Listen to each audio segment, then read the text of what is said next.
शायद बलूचिस्तान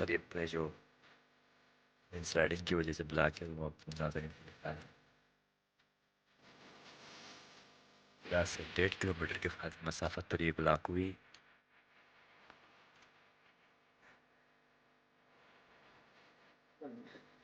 वाह, बोल्डर्स बड़े बड़े बोल्डर्स है।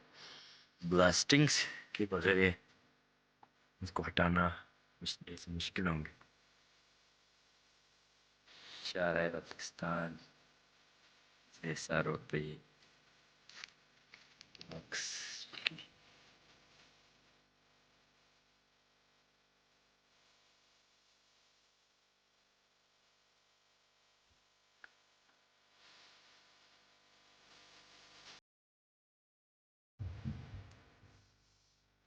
अच्छा बड़ी के मुकाम पर है ये।